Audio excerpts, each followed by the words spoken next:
ॐ शास्त्रज्ञाय प्रशान्ताय वेदान्तप्रतिपादिने नमस्तु अभिधपादाय জ্ঞানবিজ্ঞানদীপ্তয়ে।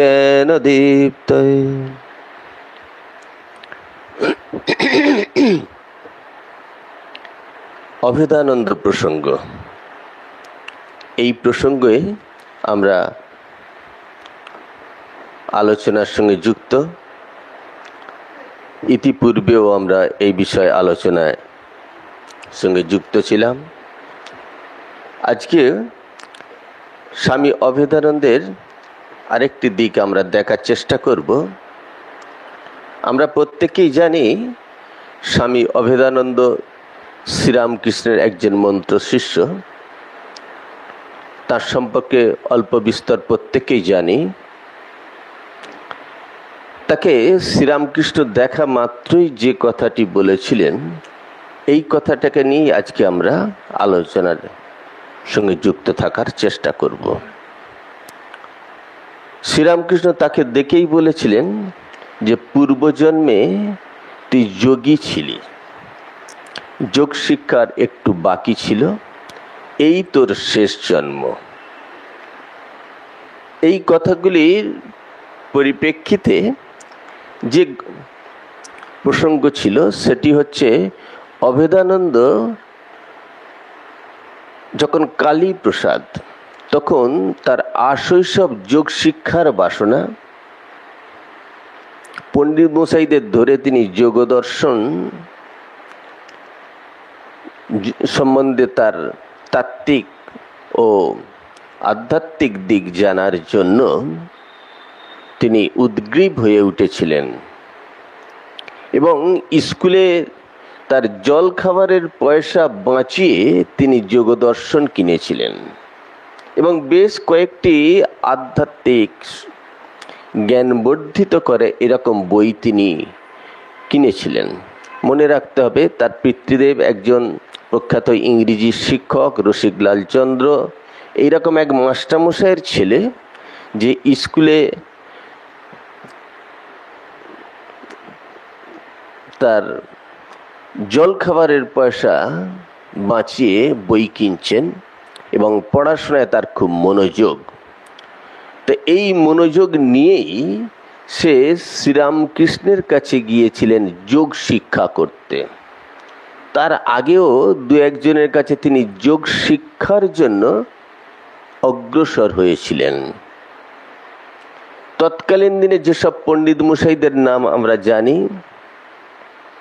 শশধর তর্কচূড়ামণি, কালীবর বেদান্ত বাগীশ, এইরকম বেশ কিছু যেসব পণ্ডিত মশাইদের নাম আমরা শুনেছি, এইসব পণ্ডিত মশাইদেরও তিনি সান্নিধ্যে গিয়েছিলেন এই যোগ দর্শন সম্বন্ধে বিশদ জানার জন্য। তাহলে আমাদের মনে থাকবে এটি যে তার আশৈশব একটা যোগ শিক্ষার বাসনা এই যে ছিল, সেটি কিন্তু শ্রীরামকৃষ্ণ তিনি জানেন না, অথচ তিনি তার মুখটি দেখে বললেন, পূর্বজন্মে তুমি যোগী ছিলে, একটু বাকি ছিল, এই তোমার শেষ জন্ম। এতগুলো কথা আগে বলা হলো, এগুলো সম্বন্ধে তার ইতিহাস শ্রীরামকৃষ্ণ জানতেন না, কিন্তু তবু তার মুখটি দেখেই বলে দিলেন যে পূর্বজন্মে তুমি যোগী ছিলে, এই তোমার শেষ জন্ম। অভেদানন্দজি ওই স্কুলের জল খাবারের পয়সা বাঁচিয়ে যোগদর্শন কিনেই শেষ করেনি, বেশ কয়েকটি পণ্ডিত মশাইয়ের কাছে গিয়েই শেষ করেননি, তাদের কাছে এই শাস্ত্র পড়ার জন্য বেশ সময়ও ব্যয় করেছেন। স্কুলের বই পড়ার পাশাপাশি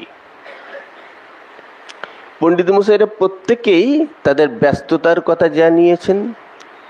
একজন পণ্ডিত মশাই তাকে বলেছিলেন, দেখো আমি সারাদিন অনুবাদের কাজ করি, কেউ বললেন যে আমি এই শাস্ত্র ব্যাখ্যার কাজ করি, কেউ বললেন আমি সময় একটুও বার করতে পারবো না, তবে তোমার এই নবীন বয়সে তোমার এই যোগ শিক্ষার বাসনাটাকে রীতিমতো আমায় নাড়া দিয়েছে, আমি তোমাকে এ বিষয়ে একটু দেখিয়ে দিতে পারি যদি তুমি এই সময়ে আসো।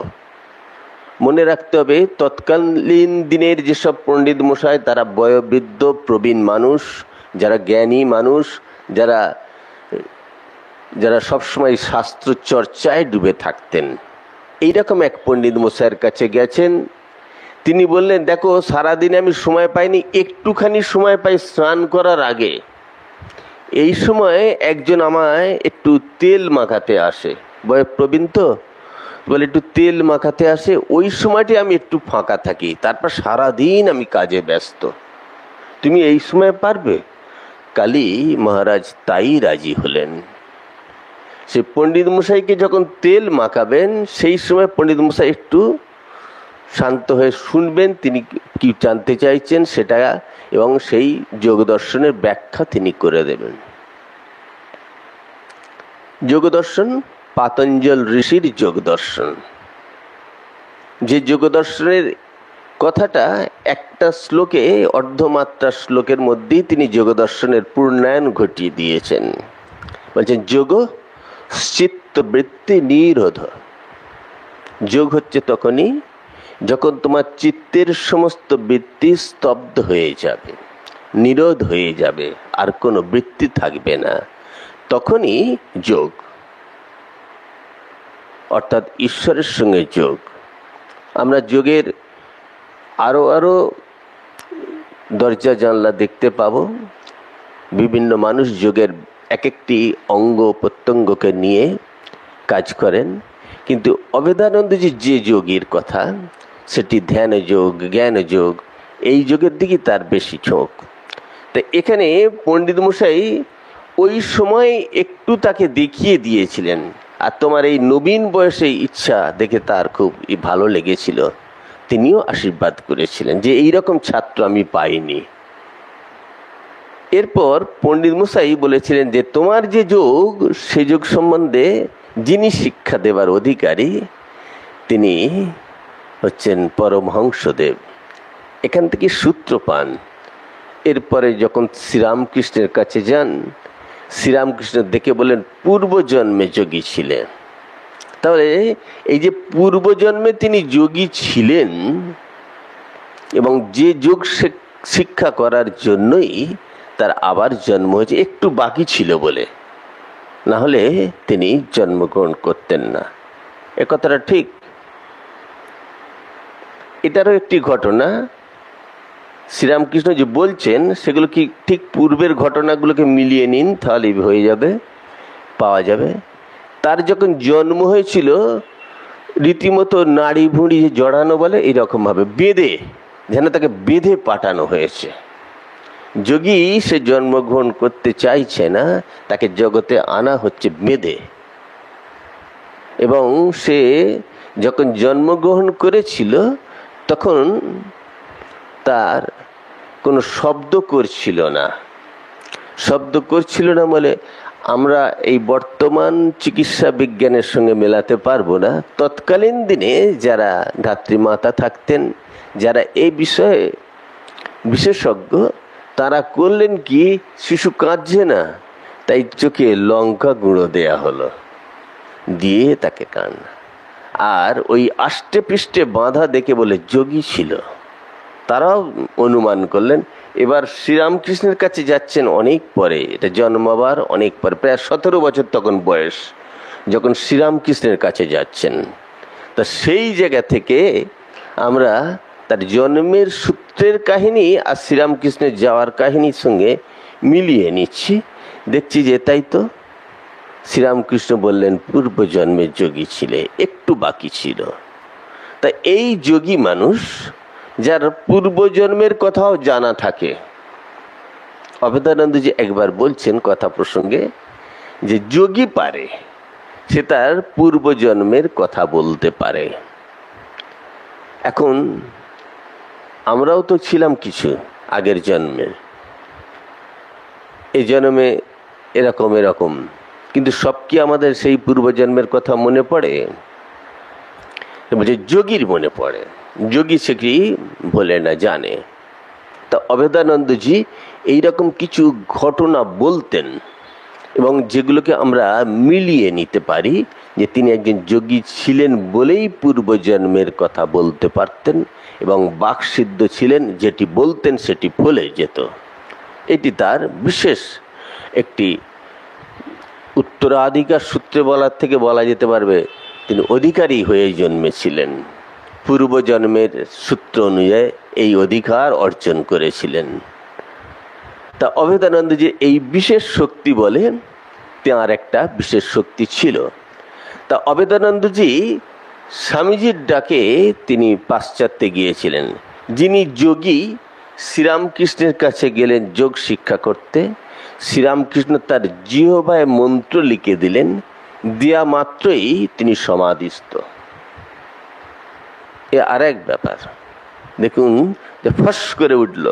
ওই যে বলে না, কখনো কখনো কোনো কোনো জায়গায় খুব তাড়াতাড়ি হয়ে যায়, তার এরকম এত তাড়াতাড়ি হয়ে গেল।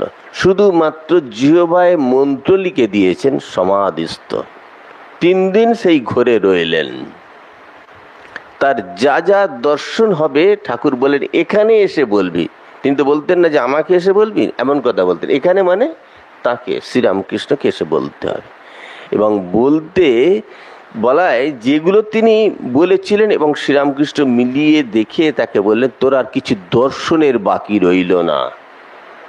আমরা যেমন দর্শনের কথা শুনেছি, গীতাতে ভগবান শ্রীকৃষ্ণ অর্জুনকে যে দর্শন দিয়েছেন, যে দর্শনকে বিশ্বরূপ দর্শন বলা হচ্ছে, তার সমস্ত বিশ্ব জুড়ে তার কত রূপ, তিনি সব কিছুর মধ্যে রয়েছেন ভগবান শ্রীকৃষ্ণ। সেই রকম একটি দর্শন হলো অভেদানন্দজির। দর্শনটির কথা তিনি তার আত্মজীবনীতে লিখে রেখেছেন। সেই জীবনীতে কথাটি আছে। বলছেন, দেখছেন, বল কি দেখেছিস? ঠাকুর জিজ্ঞেস করতেন, তোর কি দর্শন হয়েছে বল। বলছেন, একটা বিরাট ঘরের মধ্যে বসে রয়েছি। এই পৃথিবীটাই যেন একটা বিরাট ঘর, হল ঘর। তার থেকে একটা আলোর বিন্দু উদ্ভাসিত হলো। সেই বিন্দু আলো ক্রমশ সূর্যের আকার ধারণ করল, যার সহস্র করোজ্জ্বল, চারিদিকে তার রশ্মি। প্রত্যেকটা রশ্মি থেকে এক একজন অবতার পুরুষদের মুখ দেখতে পেলাম। এবং তিনি যেসব অবতার পুরুষদের মুখ দেখেছেন সেসবগুলো বললেও আমরাও অবাক হয়ে যাব। তার তো কখনো রূপ দেখিনি, তিনি দর্শন করেছেন। এসে তার গুরু শ্রীরামকৃষ্ণের কাছে বলছেন, তিনি তার দর্শনকে অলিক কল্পনা বলেননি, বলেছেন ঠিক দেখেছিস। কিন্তু এই রশ্মির মধ্যে সমস্ত অবতার পুরুষদের এবং শাক্ত গানপত্য আদি অন্যান্য যেসব মহাপুরুষ অবতার পুরুষ রয়েছেন তাদেরও দেখছেন। দেখে তার এবার প্রশ্ন জাগলো যে এটি কি। বলছে, তার মাঝখানে দেখছি আপনি বসে রয়েছেন। সূর্যের এতগুলো রশ্মির মধ্যে দিয়ে এত অবতার পুরুষ, যার মধ্যমণি হয়ে বসে রয়েছেন সূর্যের স্বয়ং শ্রীরামকৃষ্ণ, তার গুরু। এই যে তার দর্শন, এইটিকে শ্রীরামকৃষ্ণ বলছেন, তোর আর কোনো দর্শনের বাকি রইল না, তুই অখণ্ডের ঘরে উঠলি। এই যে তার সব কিছু দর্শন হয়ে গেল গুরুর সান্নিধ্যে। ওই যে পূর্বজন্মে যোগী ছিলেন, যার ফলে তার খুব তাড়াতাড়ি এই একটা হয়ে গেল, যা শ্রীরামকৃষ্ণের সান্নিধ্যে এসে। এরপরেও দেখি শ্রীরামকৃষ্ণে যখন সেবা করছেন, যখন তিনি অসুস্থ, সেই সময় দেখছি তাকে আর এক মানুষ হিসাবে। ওই যে পণ্ডিত মশাইদের কাছে গেলেন বই পড়ার জন্য, সময়টিকে তিনি ব্যবহার করছেন। রাজ্যকে শ্রীরামকৃষ্ণের সেবা করেন। সেবা করতে করতে তো চোখ তো বন্ধ হতেই পারে, যখন মনুষ্য শরীর ধারণ করে এসেছেন। ঠাকুর দেখছেন বেশ টান টান হয়ে বসে আছে, চোখ একটুও বন্ধ করেনি। তিনি এর আগেও তো দেখেছেন তার অন্যান্য পার্শ্বদের, কিন্তু কালীর এই রকম টান টান হয়ে বসে থাকা দেখে ঠাকুর অবাক হয়েছেন। আরে কি করছিস? বলছে, একটা বই পড়ছি। কি বই? ঠাকুর জিজ্ঞেস করছেন। যে এরকম টান টান হয়ে বসে বই পড়ছে সেবার জন্য। বলছেন এটা জন স্টুয়ার্টের দর্শন। তা ওতে কি শেখায়? উনি তো ইংলিশ মিডিয়ামের ছাত্র ছিলেন, ইংরেজি পড়তেন, তা সেটা পড়ছে, তখন বলছে এটা কি শেখায়? বলে এতে যুক্তি তর্ক শেখায়। ঠাকুর দেখুন সব মেপে নিচ্ছেন, ঠিকঠাক করেই দিচ্ছেন তখন থেকে, শুরু থেকেই। বলো বলছে একে অপরের মতকে খণ্ডন করতে শেখায়, যুক্তি তর্ক সব শেখায়। বেশ বেশ বেশ বেশ পড়বি, তুই তো ছেলেদের মধ্যে পড়াশোনা ঢোকালি। এটি যেমন তিনি এক আশীর্বাদ করলেন, তেমনি পাশাপাশি এও বললেন তবে কি জানিস, নিজেকে মারতে হলে একটা নরুন হলেই যথেষ্ট, কিন্তু অপরকে মারতে হলে ঢাল তরোয়াল লাগে। এই কথাটি বললেন। এই কথার মধ্যে দিয়েও কি একটা ইঙ্গিত রইল যে আগামী দিনে তাকে আমেরিকায় যেতে হবে, বহু যুক্তিবাদ বিজ্ঞানের অগ্রসর দেশে, যাদের কাছে বেদান্তের কথা শোনাতে হবে, যাদের জানাতে হবে যে তোমরা যা জানো আর আমাদের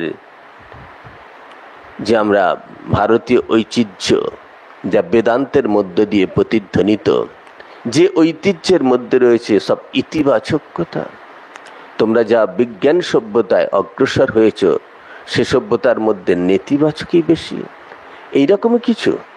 ঠাকুর বোধহয় এরকম একটা ইঙ্গিত করেছিলেন যে নিজেকে মারতে নরুন হলেই যথেষ্ট, কিন্তু অপরকে মারতে ঢাল তরোয়াল লাগে। তাই তার এই শাস্ত্র আলোচনা বা শাস্ত্র পঠন পাঠনকে তিনি দূরে সরিয়ে দেননি বা পড়তে নিষেধও করেননি, বলেন বেশ বেশ বেশ বেশ পড়বি। এই যে পড়াশোনা ঢোকালি ছেলেদের মধ্যে, এই যে কথাটি বললেন, এটি কিন্তু ঠাকুর স্বীকৃতি দিলেন। এবার আমরা দেখি অভেদানন্দজির সারা জীবনই সেই পড়াশোনা পড়াশোনা। পাশ্চাত্যের মানুষ একসময় তাকে জানতো যোগী বলে। তিনি যোগের উপর পাঁচটি বই লিখেছেন। তার সব লেখাই হচ্ছে ইংরেজিতে, যেহেতু তিনি তার কর্মক্ষেত্র ছিল আমেরিকা, তাই সব ইংরেজিতে। বর্তমানে তার বাংলা অনুবাদও পাওয়া যায়। তাই যোগী একজন কি হবে, কাকে বলা হবে যোগী, কিভাবে যোগ শিক্ষা করবেন, যোগ দর্শনটা কি, এবার এইগুলো নিয়ে তিনি চর্চা করতেন, বলতেন, এবং তার আলোচনাগুলোই পরবর্তীকালে বইয়ের রূপ নিয়েছে। সেই অভেদানন্দজিকে আজকে আমরা দেখার চেষ্টা করব, যার এই যোগ সম্বন্ধে তার একটি বিশেষ ধারণা ছিল এবং সেইগুলি তিনি তার রচনার মধ্য দিয়ে তিনি সেটা তুলে ধরেছেন। তিনি যোগ সম্বন্ধে কি বুঝেছেন? আমরা তো যোগ সম্বন্ধে অনেক যোগী গুরু বা অনেক যোগ শাস্ত্রীর কাছ থেকে আমরা অনেক কিছু জানতে পারি, কিন্তু তার কি ধারণা ছিল সেটি আমরা তার আলোচনা বা তার লেখা থেকে একটু আমরা শুনে নিই, একটু পড়ে নিই যে অভেদানন্দজি কেন এই যোগটাকে এত পছন্দ করতেন। পূর্বজন্মের যোগী ছিলেন বলেই কি, বা যোগের পথটা আমাদের প্রত্যেকেরই প্রয়োজন আছে? যোগের পথটা কি হেডমুন্ড ঊর্ধ্বপদ হয়ে থাকাই কি, বা মাঠে ঘাটে যে যোগ দেখি সেই যোগ কি? তিনি কোন যোগের কথা বলছেন আমাদের সেইটি জানতে হবে। যোগ চিত্তবৃত্তি নিরোধ, যেটা মহর্ষি পতঞ্জলি বলছেন, সেই পতঞ্জলি সূত্র অনুসারে তারও আলোচনা।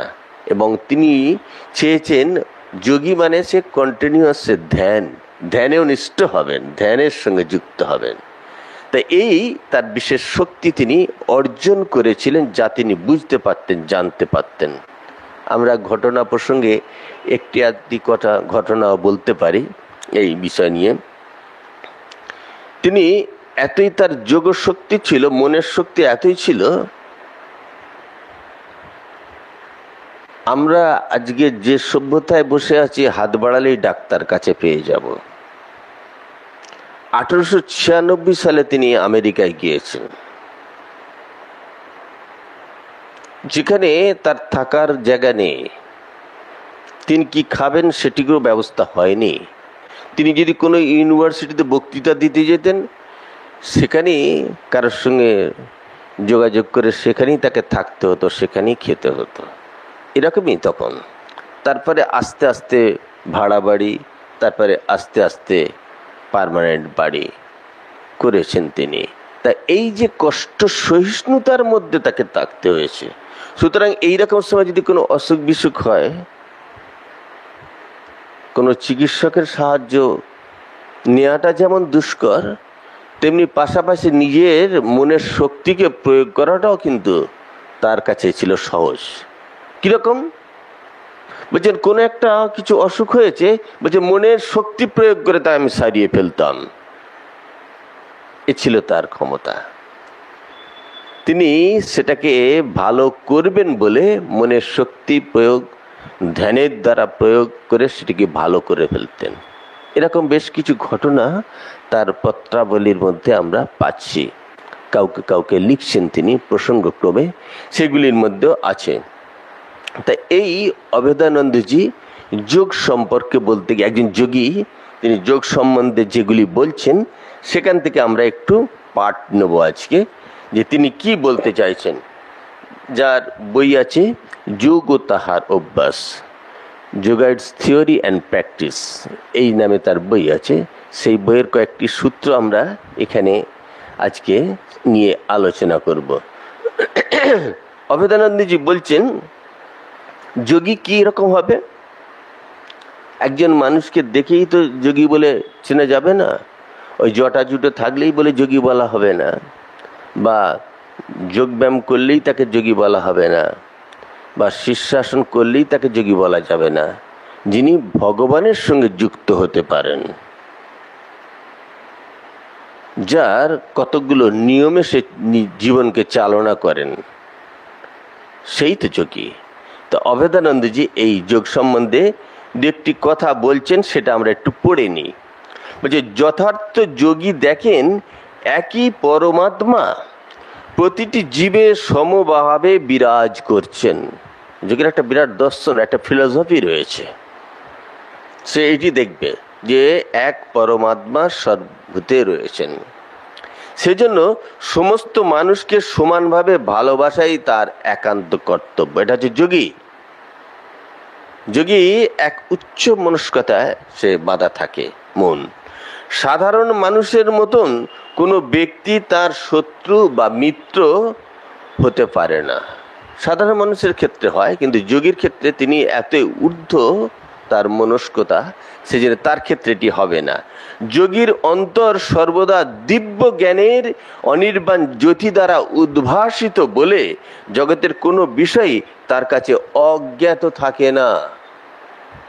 এই একটি কথা আমরা পেলাম, যদি যোগীর কাছে কোনো বিষয় অজ্ঞাত থাকে না। আমরা অভেদানন্দজির আজকের এই যোগ ও দর্শন বা যোগটা নিয়ে আলোচনা করছি। পরবর্তীতে আমরা আলোচনাতে দেখেছি বা আবার দেখব, তিনি যে বিষয়টি যখন ধরেছেন তখন সেই বিষয়ের শিখরে উঠেছেন। এই যে যোগী ছিলেন, বিশেষ শক্তি বলে তার শিখরে চরমে তিনি উঠতেন, এবং সে ক্ষমতা তিনি অধিকারী ছিলেন তার গুরু শ্রীরামকৃষ্ণের শক্তি দ্বারা। এটি তিনি স্বীকার করেছেন যে এই সমস্ত কিছুই তার গুরু শ্রীরামকৃষ্ণের শক্তিতে। তার নিজে বলা, নিজেকে কখনো কখনো খুব তুচ্ছয়ান করে কোনো কোনো পত্রে লিখেছেন, এর দ্বারা কিছু হতো না, তিনি করিয়ে নিয়েছেন, এটিও তিনি স্বীকার করেছেন। বলছে এই চিত্তের যে সাম্য অবস্থা, যোগী তার চিত্ত বলছে সবসময় সাম্য, শত্রু মিত্রকে সবাইকে এক দেখেন, যে এক পরমাত্মা তার মধ্যে রয়েছে। এই যোগীর এই অবস্থাটি কেন বলছেন, এটি যোগীর হয়, সে কথা ভগবানও বলেছেন গীতাতে, তোমরা দেখবে মিলিয়ে নেবে। উনি তো সব এগুলো আলোচনা প্রসঙ্গে বলেছেন, এবং বিভিন্ন সোসাইটি, বিভিন্ন ইউনিভার্সিটি, কলেজে তিনি সবগুলো বক্তৃতা দিতেন, এবং সেইগুলি তার রয়েছে। তো বলছে চিত্তের এই সাম্যাবস্থার কথা শুনেছিলেন অর্জুন ভগবান শ্রীকৃষ্ণের কাছ থেকে। শুনে অর্জুন বলছেন যে যো অয়ং যোগস্তয়া প্রক্তং সাম্যেন মধুসূদন এতাসহং ন পশ্যামি চঞ্চলাৎ স্থিতিং স্থিরাম। এটা অর্জুন মধুসূদন শ্রীকৃষ্ণকে বলছেন যে হে মধুসূদন, এই যে তুমি সাম্যরূপ যোগের কথা তুমি বললে, মনের চঞ্চলতা হেতু, এই চঞ্চলতা হেতু এর স্থির ও অচঞ্চল ভাব আমি তো দেখতে পাচ্ছি না। অর্জুনকে ভগবান বলেছে তোমার চঞ্চল মনে এগুলো বুঝতে পারবে না।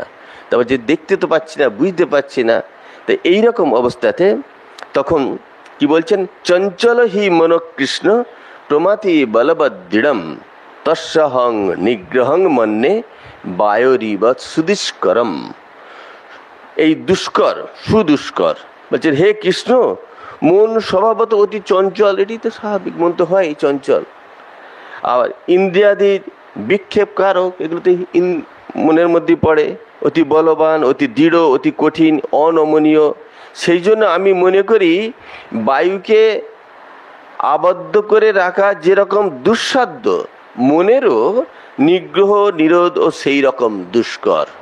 বায়ুকে যেমন রোধ করা যায় না, নিরুদ্ধ করা যায় না, বন্ধ করা যায় না, বলছে মনেরও এই যে মন সবসময় চঞ্চল, বলে সেটাও তো সেই রকম দুষ্কর, তাকে নিরোধ করা যায় না।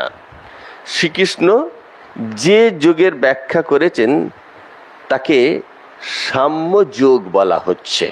মহারাজ বলছেন এই কথাগুলি। প্রকৃতপক্ষে চিত্তের সমত্ব বুদ্ধি ও শান্ত ভাব অর্জনই এই যোগের মূল কথা। তাহলে যোগের মূল কথা শান্ত ও সমত্ব, একটা শান্ত সমাহিত ভাব, এটাই হচ্ছে যোগের মূল কথা। মহারাজ সেই যোগের কথাই বলছেন। বলছেন সমত্ব বুদ্ধি অর্জন করতে হলে মনের সংযম একান্ত আবশ্যক। তাই যোগীকে প্রথমেই হতে হবে সংযমী। আমরা আমাদের চারপাশে যদি তাকাই, দেখব যে মানুষ যত সংযমী সে মানুষ তত উন্নত। যে কোনো বিষয়, যে জিহ্বার সংযম থাকে, দৃষ্টির সংযম থাকে, শ্রবণেন্দ্রিয়ের সংযম থাকে, ঘ্রাণেন্দ্রিয়ের সংযম থাকে, দেখবেন সে মানুষ তত উন্নত। আপনার চারপাশে মিলিয়ে নেবেন, দেখে নেবেন। তাহলে এই সংযম সাধনাই হচ্ছে যোগের আরেকটি পদক্ষেপ, এই সংযমতা। এটিও মহারাজ বললেন যে তাকে প্রথম মনের সংযম হতে গেলে অর্জুনকে যেমন ভগবান বলছেন, সেটা মহারাজও বলছেন, যোগের মূল কথাই তাকে সংযম হতে হবে, সংযমী হতে হবে। সব কিছু বিষয় যত সংযমী হবে সে তত উন্নত হবে। আমি যদি মনটাকে চারিদিকে ব্যয় করি, আমাকে পরীক্ষা খাতায় গিয়ে লিখতে গেলে তখন চিন্তা করে কোনটা লিখব। মনকে ছড়িয়ে দিয়েছি। যিনি একটি জায়গায় নিবদ্ধ রেখেছেন তা সে কিন্তু গড়গড় করে লিখে দিতে পারবে। সেই জন্যে ছাত্রী যারা আছেন, যারা ওই পড়াশোনার সঙ্গে যুক্ত, তাদের মনে হয় বেশ খানিকক্ষণ একটু কনসেন্ট্রেট করা দরকার, মনকে সংযম সাধনা, একটু ধ্যান করা দরকার, মনকে একটা জায়গায় স্থির করা, শান্ত করা। তাহলে পড়াশোনার বিষয় তাদের একটু আরো ভালো হবে। এটা আমাদের প্রত্যেকেরই করা অভ্যাস উচিত। তাই এই বিষয়ে পতঞ্জলি তার অষ্টাঙ্গ যোগ, এই অষ্টাঙ্গ যোগের ব্যাখ্যা করেছেন। এই অষ্টাঙ্গ যোগের কথা কিরকম, সেই অষ্টাঙ্গ যোগের একটু পাঠ আমরা অল্প বিস্তর একটু নিতে পারি। সেই অষ্টাঙ্গ যে যোগের কথা বলেছেন অবেদানন্দীও, সেই অষ্টাঙ্গ যোগের কথা যেটা পতঞ্জলি বলেছেন সেইটিকেই তিনি আমাদের কাছে তুলে ধরেছেন। সেটি এই রকম যে পতঞ্জলি ঋষি যে বলেছেন অষ্টাঙ্গ যোগের কথা, তার মধ্যে মহারাজ বলছেন যে যোগ সাধন প্রক্রিয়া প্রসঙ্গে অবেদানন্দ মহারাজ বললেন যে 4 প্রকার যোগকে তিনি বেশি প্রাধান্য দিয়েছেন। যদিও যোগের আরো আছে, বলছে সেই 4 প্রকার যোগের বলতে রাজযোগ, জ্ঞানযোগ, ভক্তিযোগ, কর্মযোগ, যা আমরা গীতাতেও পাই। মহারাজ এই 4 প্রকার যোগের প্রতি তার বিশেষ আকর্ষণ ছিল এবং সেইগুলোই তিনি তার যোগ জীবনে সেগুলি বিকাশ করেছেন এবং সেই সাধনার মধ্যে ছিলেন। এইসব অতীন্দ্রিয় জ্ঞান, এই কথাগুলোকে তিনি বলছেন অতীন্দ্রিয় জ্ঞান, গড কনসাসনেস, ঈশ্বর অনুভূতি, এগুলিকে বলছেন একটি লাভের উপায় আছে। এই ঈশ্বর অনুভূতির জন্য মহারাজ বলছে সর্বোৎকৃষ্ট সাধন পদ্ধতি হচ্ছে রাজযোগ, যেটি স্বামীজিও বলেছেন, ভগবান শ্রীকৃষ্ণ গীতাতেও বলেছেন। অভেদানন্দ মহারাজ বলছেন এই যোগকে তিনি বলছেন, তিনি তো আমেরিকার মতো জায়গায় ব্যাখ্যা করছেন, বলছেন royal road of god consciousness, এই রাজযোগকে বলছেন তিনি রয়্যাল রোড বলে। এরপর তিনি বলছেন যোগ সাধনার 8টি সোপান আছে, যেটি পতঞ্জলি ঋষি প্রদত্ত, সেটাকে বলে বলছেন যম, নিয়ম, আসন, প্রাণায়াম, প্রত্যাহার, ধর্ম, ধ্যান এবং সমাধি। এগুলো এক একটি স্টেপ বাই যেন তাকে এগোতে হয়। তো এইগুলি বলছে, এই সোপানগুলি পতঞ্জলি তার দর্শনে বর্ণনা করেছেন as the means to attain transcendental knowledge or god consciousness. একটা যে তুরীয় অবস্থাতে যেতে হলে, ভগবানের সঙ্গে ঈশ্বর অনুভূতি করতে হলে এই পদ্ধতিগুলোর কথা পতঞ্জলি ঋষি বলেছেন, মহারাজও সেটি বলছেন। যম কি? এখন এই 8টি বললেন, তার মধ্যে যম যেটি, সেটিই আবার রয়েছে আরও কটি, 5টি তার পদ। কীরকম? এই যমের মধ্যে রয়েছে অহিংসা, সত্য, অস্তেয়, ব্রহ্মচর্য, অপরিগ্রহ। এই কয়টিকে বলা হচ্ছে যম। এবার মহারাজ সেই যমগুলি বলতে গিয়ে বলছেন কি, অহিংসা সিদ্ধির সাধন। এই যমের যে প্রথম সোপান হচ্ছে অহিংসা। বলছে অহিংসা সিদ্ধির সাধন প্রাণীর পীড়নের ভাবনা ও ক্রীড়ারহিত মৈত্রী ভাবনার অনুশীলন।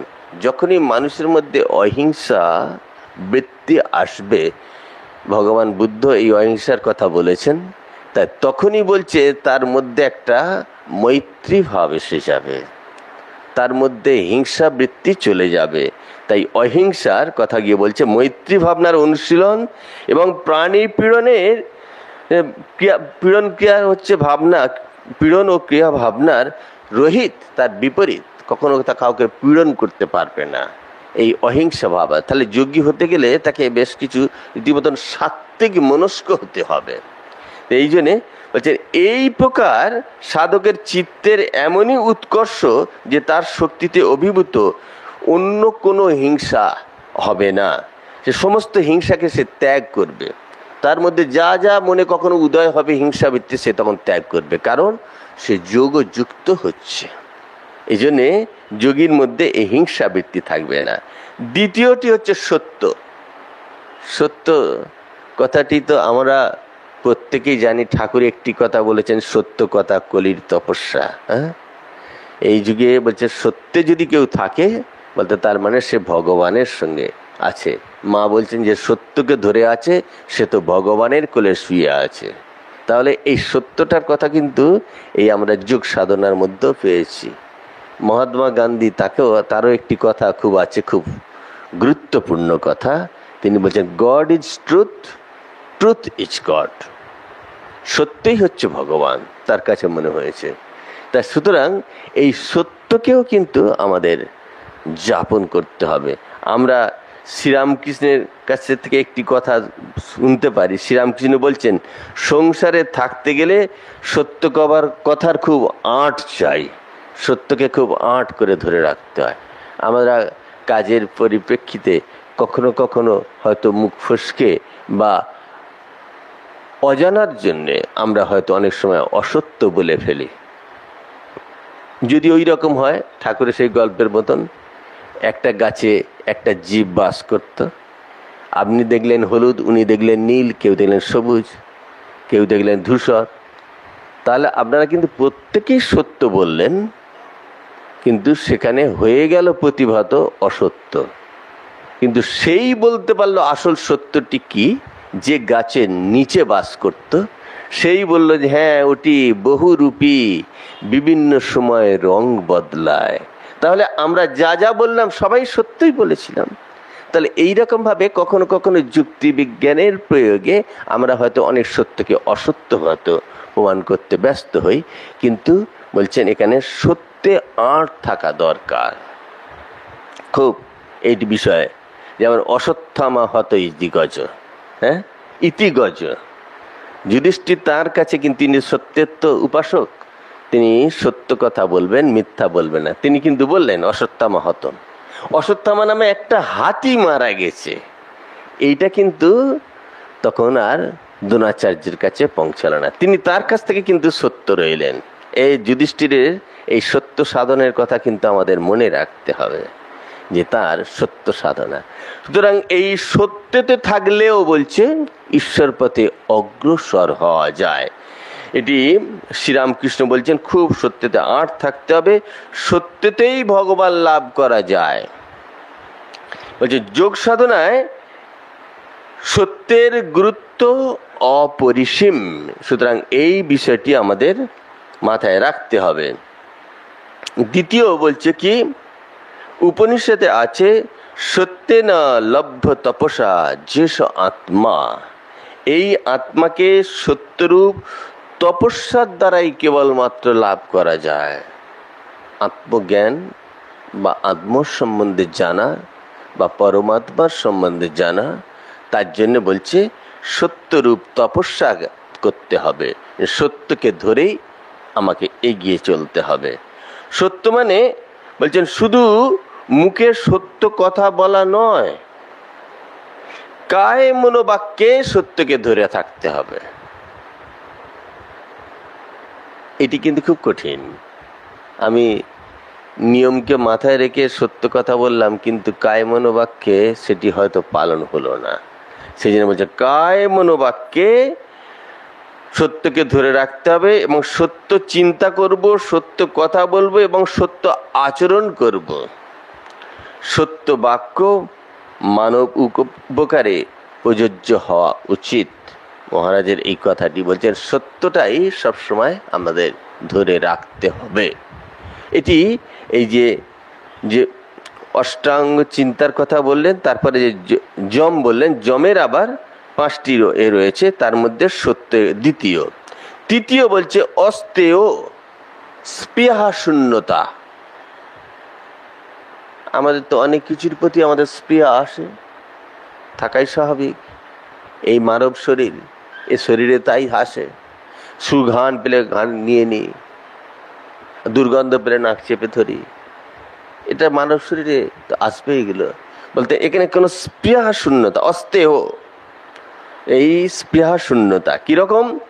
যা অন্যায় ও অপ্রাপ্য সেরূপ বস্তু গ্রহণ হচ্ছে স্তেয়। যেটা অপ্রাপ্য অন্যায় সেটাকে গ্রহণ করা হচ্ছে স্তেয়, আর তাতে কোনরূপ স্পৃহা না থাকাই হচ্ছে অস্পৃহ। কোনো কিছুতে স্পৃহা থাকবে না। আমাদের তো স্পৃহাই তো আমাকে এগিয়ে নিয়ে যায়, স্পৃহাই তো আমাকে বাঁচিয়ে রেখেছে, স্পৃহাই তো আমাকে আমার পথে চালিত করে। সেটা ভালো হতে পারে, মন্দ হতে পারে।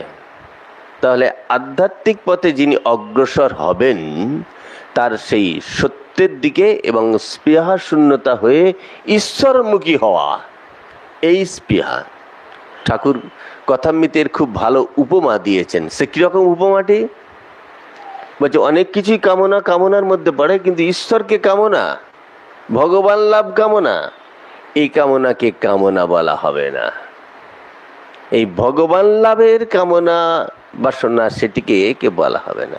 সেটাকে যেহেতু আমাকে ভালোর দিকে, ঈশ্বরের দিকে নিয়ে যাবে, আমাদের মূল লক্ষ্যের দিকে। মনুষ্য জীবনের উদ্দেশ্য ঈশ্বর লাভ, শ্রীরামকৃষ্ণ বলছেন। সুতরাং সেই দিকটি কিন্তু আমাদের মাথায় রাখতে হবে। তা আমাদের সেই দিকেই যাওয়া হোক, আর তাতে বলছে কোনো রকম স্পৃহা থাকবে না। সেটাই হচ্ছে অস্তেয়। চতুর্থ হচ্ছে ব্রহ্মচর্য। এই এতগুলোই সোপান বেয়ে আমাকে এই যোগী হতে হবে। কিরকম? ব্রহ্মচর্য, কায় মনোবাক্যে শক্তি ক্ষয় রোধ করা। শক্তি ক্ষয় রোধ করাই হচ্ছে ব্রহ্মচর্য। আমরা কতভাবে কত শক্তি নষ্ট করে ফেলি, শক্তির অপব্যবহার করি। সেই শক্তিগুলোকে সঞ্চয় করা, সেই শক্তিকে ঈশ্বরের মুখী করা, সেই শক্তিকে কাজে লাগানো, সেটাই হচ্ছে ব্রহ্মচর্য। বলছে কায় মনোবাক্যের শক্তি ক্ষয় রোধ করাই হচ্ছে ব্রহ্মচর্য। এই ব্রহ্মচর্যে যোগৈশ্বর্য লাভ হয়। যে কায় মনোবাক্যে ব্রহ্মচর্য লাভ করতে পেরেছে তার যোগ ঐশ্বর্য। সে যা বলবে বাকসিদ্ধ, যা ইচ্ছা করবে তা হয়ে যাবে, যা মনে করবে তাই হয়ে যাবে। আমরা যেহেতু আজকে অভেদানন্দ প্রসঙ্গ করছি, তাই আমরা অন্য ঘটনা খুব একটা বেশি উল্লেখ করতে পারছি না। তা আজকে এখান থেকে অভেদানন্দ জীবনের একটি ঘটনা বলতে পারি, যে তার এই কঠোর ব্রহ্মচর্য বা যোগ ঐশ্বর্য কিরকম। একবার তিনি এখানে আলোচনাটা করেছিলাম যে বেড়াতে গিয়েছেন কোথায়, কোনো কপরদক্ষিণ, কোনো পয়সা নিয়ে যাননি, তিনি হেঁটে হেঁটেই যাবেন। এত দুর্গম জায়গায় পৌঁছে যেখানে কোনো খাবারের ব্যবস্থা নেই, সঙ্গে আর এক গুরু ভাই খাবার জন্য তিনি ব্যগ্র হয়ে উঠেছেন, তিনি অতিষ্ঠ হয়ে পড়ছেন, কষ্ট পাচ্ছেন, খুব রোদ্দুরের মধ্যে চলতে হবে 6 ঘন্টা, এইরকম অবস্থা। সেখানে তিনি বলছেন, দেখো ভগবান আমাদের ভার তিনি বহন করেছেন, তিনি নিশ্চয়ই কিছু করবেন। যোগ ক্ষেমম বহম মহম, পড়নি গীতায়? অভেদানন্দজি বলছেন তাকে, তার গুরু ভাই কি তিনি একথা বলছেন, পড়নি এটা? তিনি ঠিক ব্যবস্থা করে রেখেছেন, চলো তুমি চলো। বেশ কয়েক ক্রোশ চলেছে, চলার পরে এক জায়গাতে তারা গিয়ে একটু গাছের ছায়ায় বসেছে, হঠাৎ করে একজন সমস্ত খাবার দাবার নিয়ে এসে বলছে তার যোগ বলের শক্তি, যোগ ঐশ্বর্যের শক্তি। ঠিক সেখানে লোকালয় শূন্য, সেখানেও লোক এলো, খাবার নিয়ে চলে এলো। যোগ ক্ষেমম বহম মহম, আছে না গীতায় বলেছে ভগবান, অনন্যশ্চিন্তয়ন্ত মাং যে জনা পর্যুপাসতে তেষাং নিত্যাং ভিযুক্তানাং যোগ ক্ষেমম বহম মহম। যে অনন্য চিত্রে আমার স্মরণ মনন, ভগবান বলছে আমার ভগবানের স্মরণ মনন করে, বলছে তার যোগ ও ক্ষেম আমি বহন করি, ভগবান বলছেন। ঠিক তাই অভেদানন্দের সেই বিশ্বাস ছিল যে তিনি তার সেই শক্তি বলে তিনি পাবেন, এবং ভগবান তাকে ঠিক তাকে যেন বর্ম মতন তাকে আগল দিয়ে রাখতেন। উনি বলতেন যে সব কিছু আমার গুরু আমাকে যেন জুগিয়ে দিতেন, অলক্ষ্য থেকে না চাইতে পেয়ে যেতেন যে সব কিছু, এবং বিশ্বাসও ছিল তার। বলছেন এই ব্রহ্মচর্যে যোগৈশ্বর্য লাভ হয়, যোগ ঐশ্বর্য এগুলি তার। এতে বাক্য ও সত্য শুদ্ধি, তার বাক্য শুদ্ধ, কথাবার্তা সব কিছুর মধ্যে শরীর মন বাক্যে সংযম এবং সার্বভৌমিক, এটি একটি মহাব্রত হচ্ছে ব্রহ্মচর্য। এই ব্রহ্মচর্য ব্রত তাকে করতে হবে যোগীকে।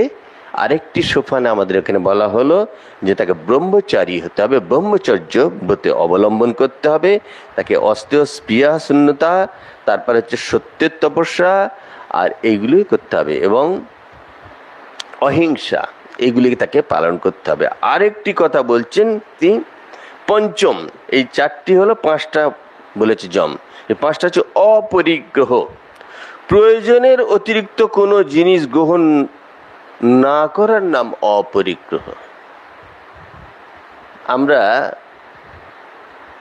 প্রয়োজন নেই, অপ্রয়োজনীয় জিনিস আমরা কিন্তু গ্রহণ করে থাকি, অপ্রয়োজনীয় জিনিস গ্রহণ করে থাকি, প্রয়োজন নেই তবু আবার নিয়ে থাকি। বলছে এগুলি বলছেন অপরিগ্রহ, গ্রহণ না করার নাম হচ্ছে অপরিগ্রহ। আমরা গ্রহণ করেই থাকি, তাহলে আমরা বিপরীত কর্ম করি, সেই জন্য আমরা যোগী নই। এখানে মহারাজ বলছেন অপরিগ্রহটা এইরকম। এই জন্য যোগী প্রাণ ধারণের উপযোগী বস্তু, শুধু প্রাণ ধারণের, যোগী হচ্ছে তার প্রাণ ধারণের উপযোগী বস্তু গ্রহণ করেন, অর্জনও করেন না, রক্ষণেও ব্যস্ত হন না, রক্ষণও করবেন না, অর্জনও করবেন না।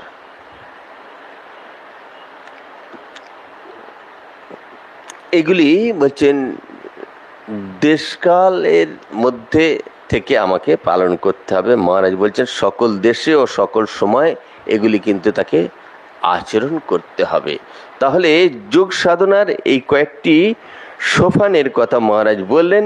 তার যে অষ্টাঙ্গিকের কথা বলেছিলেন, যমের ভিতরে দেখা গেল এই 5টি, যমের আগে পরে ছিল নিয়ম।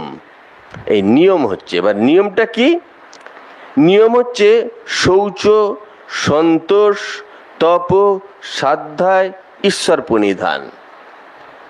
এগুলি কিন্তু আমরা সবই আমাদের ভক্তমণ্ডলীর প্রত্যেকেরই জানা। সেগুলির প্রতি যদি আমরা একটু আরও গুরুত্ব আরোপ করি, আমরা কিন্তু সেগুলি আরও পালনও করতে পারি এবং আমরা আরও সচেতন হতে পারি এবং এগুলি আমাদের জানা হয়ে যাবে। বলছে কীরকম নিয়মের মধ্যে, বলছে শৌচ, শুচিতা তো আমরা পালন করি, আমরা প্রত্যেককে নিজস্ব শুচিতা আমরা নিজস্ব পালন করে থাকি এবং এটুকু আমাদের মাথায় থাকে যে যখন ধ্যান ভজন বা ঈশ্বর স্থানে যাই, নিজের দৈহিক শুচিতাও আমরা অবলম্বন করে থাকি, সেটাকে মেনটেন করি এবং মানসিকভাবেও শুচি আমাদের থাকতে হবে। সুতরাং যদি কেউ ঈশ্বর চিন্তায় সবসময় নিমগ্ন থাকে, সে মানসিকভাবে তার মনের নিম্নায়ন হবে না, ক্রম ঊর্ধ্বায়নই হবে। এটি আমরা দেখছি অভেদানন্দজির আলোচনার মধ্যে সেটি বলছেন। কিরকম এই শৌচ? বলছে বাহ্য অভ্যন্তর শরীর এবং চিত্তমল স্খলন হচ্ছে শৌচ। চিত্তের সমস্ত মল এগুলো স্খলন করে দেওয়াই হচ্ছে শৌচ। আমরা শৌচি যতটা জানি তার থেকে আরেকটু মহারাজ বেশি বললেন এবং সেটি হচ্ছে সেইটা হচ্ছে শৌচ। আমরা শুধু শুচিতা অবলম্বন করা তাই নয়, মনের মধ্যে থেকেও চিত্তমল, শরীর ও চিত্তমলের সমস্ত এইরকম যারা আছে মল, মানে যা বর্জ্য, যা গ্রহণীয় নয়, যা বর্জ্য করা উচিত, বলছে সেইগুলোই কি স্খলন করাই হচ্ছে শৌচ। আর প্রাপ্তি, এবার সন্তোষ, শৌচের পরে হচ্ছে সন্তোষ। আমরা কোনো কিছু পেলেই তো সন্তোষ হয়, প্রাপ্তি হলেই তো সন্তোষ হয়। তা সে সন্তোষের কথা কীভাবে বলা হচ্ছে? অনায়াসলব্ধ প্রাপ্তি হচ্ছে সন্তোষ। এটা খুব সুন্দর কথা। অনায়াসলব্ধ প্রাপ্তি হচ্ছে সন্তোষ, কোনো আয়াস নয়, কোনো কিছু পেলেই আমাদের সন্তোষ আছে। এই সন্তোষটা মনের মধ্যে একটা প্রশান্তি, সন্তোষ ভাবটি, এটি কিন্তু আমাদের প্রত্যেকেরই থাকা উচিত। আমরা যখন ঈশ্বরের সঙ্গে যুক্ত, ঈশ্বরের নাম গুণগানের সঙ্গে যুক্ত, তখন একটা মানসিক একটা প্রশান্তি আমাদের মধ্যে তো থাকেই, সেটা থাকা উচিত। বলছেন অনায়াসলব্ধ প্রাপ্তিতে আমাদের বিশেষ করে সন্তোষ দেখা যায়, কিন্তু সন্তোষটা আমাদের সবসময় রাখতে হবে। আর তপস্যা বাক্য, প্রাণ, মন ও শরীরকে যোগ অনুকূল করে থাকে। যে তপস্যার কথা বলা হয়েছে এখানে, তপ বা তপস্যা, সেটা কি হবে? যোগের অনুকূল, সেটাকে প্রাণ মন শরীরকে যে যোগের অনুকূল যেটা করে দেবে এবং সেই জায়গাতে স্থাপন করা হয়েছে, সেটাই হচ্ছে তপস্যা। আমাকে তো ক্ষেত্র বিশেষে, স্থান বিশেষে আমাকে তো মানিয়ে চলতে হয়, তার মধ্যে আমাকে ঈশ্বরের ধ্যান ভজন করতে হয়। এই যে অনুকূল করে নেওয়া, এটাই হচ্ছে তপ বা তপস্যা। এটি আমাদের মনে রাখতে হবে। আর মোক্ষ শাস্ত্র ও বেদাদি অধ্যয়ন কি বলা হয়? স্বাধ্যায়। এখন স্বাধ্যায় বলে তো আমরা যে কোনো বইকিতে পড়া বলতে পারি না। বলছে যা মোক্ষ শাস্ত্র, মানে যা মুক্তির উপায় বলে দেয়, যা মুক্তির পথে আমাকে অগ্রসনী করে, যা আমাকে বলছে এইগুলো কোথায় আছে না? বেদ আদি। আমরা বেদ উপনিষদের কথা তো পড়ি, গীতা আদি, এগুলো সবই তার মধ্যেই পড়ে যায়। বলছে এইসব শাস্ত্র আমাকে কখনো নিম্নায়ন করে না, মনের ঊর্ধ্বায়ন আর নিম্নায়ন, যা আমাকে সবসময় ঊর্ধ্বায়ন করবে। এক হচ্ছে উপনিষদ আর এক হচ্ছে উপন্যাস। যা নিম্নায়ন করে তা উপন্যাস, আর যা ঊর্ধ্বায়ন করে তা উপনিষদ। যা সদ্বস্তুর নিকটে পৌঁছে দেয় তাই হচ্ছে উপনিষদ, যা মনের নিম্নায়ন করে তাই হচ্ছে উপন্যাস। তা আমাদের সেই কোনটা পড়ব? উপন্যাসও আছে, উপনিষদও আছে, আমরা কোনটি নেব? তাই এখানে বলা হচ্ছে বেদাদি অধ্যয়ন কি বলে? স্বাধ্যায়। তিনি উপনিষদ যা আমাদের সদ্বস্তুর দিকে নিয়ে যায়, যা আমাদের ঊর্ধ্বায়নের দিকে নিয়ে যায়, তাই হচ্ছে উপনিষদ, বা সেই শাস্ত্রকে পড়াই হচ্ছে স্বাধ্যায়। সেই শাস্ত্র অধ্যয়ন করলে আমাদের মনের ঊর্ধ্বায়ন হবে, আমার শরীর মনের ঊর্ধ্বায়ন।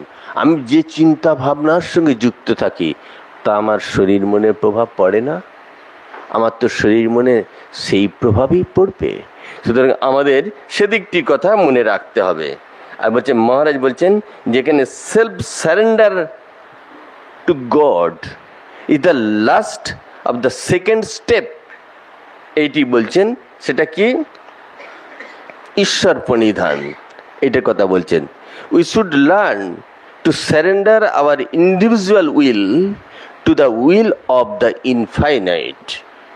যে অনন্ত ঈশ্বরের যে শক্তি আছে তার দিকে আমাদের অগ্রসীল হওয়া এবং তার কাছে আমাদের সারেন্ডার করা, তাদের কাছে আমাকে নিজেকে একদম উৎসর্গ করা, এটি আমাদের মনে রাখতে হবে। এই ঈশ্বর প্রণিধান যা ঈশ্বরের দিকে নিয়ে যায়, যেমন বলা হলো উপনিষদের কথা বলা হলো, বেদাদি অধ্যয়নকে বলা হলো, বলছে এইগুলি আমাদের প্রত্যেকের থাকা উচিত, এগুলি পালন করা উচিত।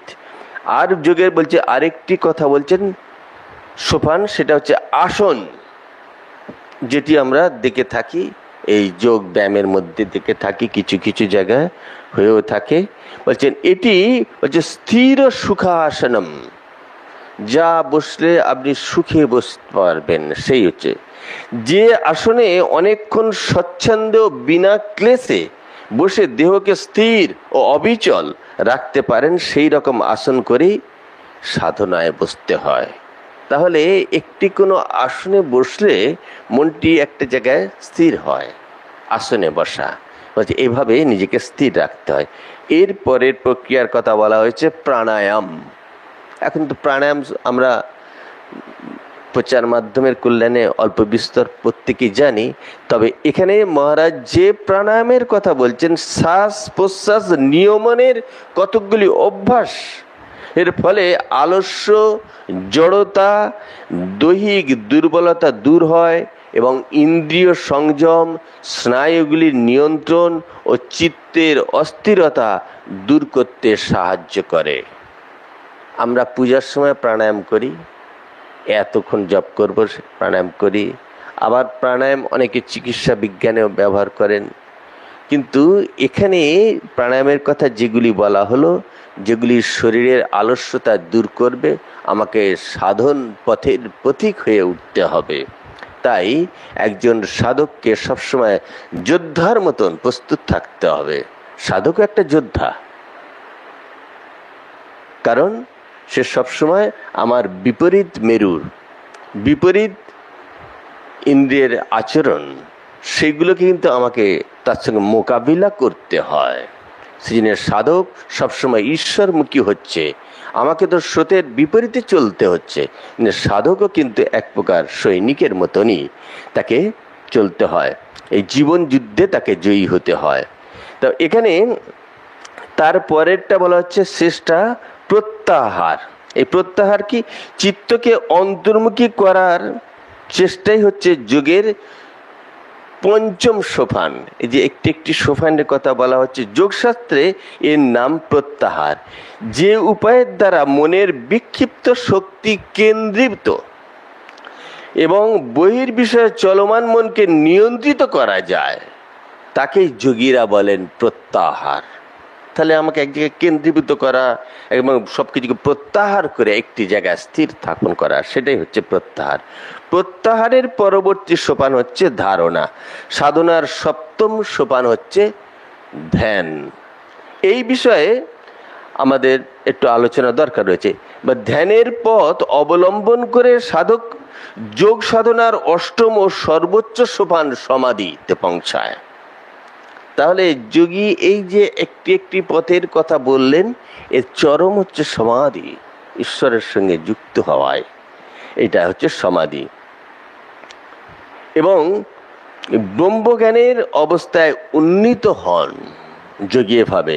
এই সমাধি অবস্থায় সাধকের সূক্ষ্ম অতীন্দ্রিয় বস্তু দর্শনের উপযুক্তি একটি শক্তি বিকশিত হয় এবং দিব্য নেত্র উন্মীলিত হয়। সে সব কিছু দেখতে পারে, বুঝতে পারে, শুনতে পারে, বুঝতে পারে। এগুলি কিন্তু যোগীর বিশেষ শক্তি। স্বীয় আত্মস্বরূপে তিনি পরমাত্মার সাক্ষাৎ লাভ করেন। যিনি যোগের অষ্টম সোপান ও সমাধির অবস্থা লাভ করেছেন, তিনি আধ্যাত্মিক সত্যকে উপলব্ধি করেন। জীবাত্মার ও পরমাত্মার সঙ্গে যুক্ত হওয়ায় যে সাধনায়, তাকে বলে যোগ সাধনা। এই সাধন তত্ত্বই তিনি আমাদের কাছে বলতে চেয়েছেন, যেটি আমাদের হিন্দু দর্শনের নিছক বিচার বুদ্ধির তত্ত্বালোচনা নয়, আমাদের জীবনকে পরিপূর্ণ করে তোলাই হচ্ছে যোগ দর্শনের লক্ষণ। একটা চিন্তা, এর দর্শন চিন্তা রয়েছে যোগ দর্শনের, যা হচ্ছে বলছে বিবেক জ্ঞান, discriminative knowledge, which is held to be the essential condition of liberation. মহারাজের এই কথাগুলি বলছেন, যোগ দর্শনের মূল তত্ত্ব হচ্ছে চিত্তবৃত্তি নিরোধ, একটি জায়গায় নিজেকে স্থাপন করা, একটি জায়গায় নিজেকে স্থির রাখা, এই হচ্ছে যোগ দর্শনের মূল কথা। মহারাজ সেই চিত্তভূমির 5টি স্তরের কথা বলছেন। ক্ষিপ্ত, মূঢ়, বিক্ষিপ্ত, এই অবস্থায় বলছেন কখনো যোগ সাধনার স্তর নয়, সম্ভব নয় যোগ সাধনা। চতুর্থ ও পঞ্চম স্তর হচ্ছে একাগ্র ও নিরুদ্ধ। প্রথমটি হচ্ছে কোনো বিষয়ে মনকে স্থির করা, কনসেন্ট্রেশন অফ মাইন্ড। দ্বিতীয়টি হচ্ছে সিসেশন of the even at the function of contemplation. এই নিরুদ্ধ চিত্তে শুদ্ধ সত্য পুরুষয় শুদ্ধি সাম্যে কৈবল্যমিতি। যার এই রকম নিরুদ্ধ এই অবস্থায় মন উন্নীত হয়েছে, যে সে একমাত্র এই কৈবল্যমিতি ব্রহ্মজ্ঞান লাভ করে থাকে। বুদ্ধির পরিমাণ না হলে তার প্রতিবিম্ব আর পুরুষে পড়ে না। সুতরাং যোগ দ্বারা কৈবল্য বা মুক্তি লাভ করা যায়। আমরা আজকে অভেদানন্দজি যে যোগী ছিলেন, তার এই যোগ দর্শনের পাঠটি একটু আমরা ছুঁয়ে যাচ্ছিলাম, যদিও এটি সম্পূর্ণ নয়। এরপরে আরও তার এই বিষয়ে বক্তব্য আছে। আমরা বারান্তরে আবার সে বিষয় নিয়ে চিন্তা ভাবনা করব। কিন্তু এই যোগ দর্শনের থেকে এইটি আমরা মূল কথা জানলাম। এই এতগুলি সোপান, প্রত্যেকটিকে ঈশ্বরকে যেন ছুঁয়ে ছুঁয়ে যাওয়া, বিভিন্নভাবে তাকে আস্বাদন করা, সত্যতার মধ্য দিয়ে, সংযমের মধ্য দিয়ে, তাকে বায়ুর মধ্য দিয়ে, সব কিছুর মধ্যে দিয়ে গিয়ে বলছে কৈবল্যমিতি, তখন সে এই মুক্তিপথের অধিকারী হয়। তা আমাদের সেই যোগে পৌঁছাতে হবে, আমাদের যোগও যুক্ত হতে হবে ঈশ্বরের সঙ্গে। এটাই আমাদের প্রত্যেকেরই। আমরা জপযজ্ঞও করে থাকি, এও কিন্তু যোগ। জপের মাধ্যমেও ঈশ্বরের সঙ্গে যোগ, ধ্যানের মাধ্যমে ঈশ্বরের সঙ্গে যোগ। তা সেই সমস্ত যোগই আসুক আমাদের কাছে।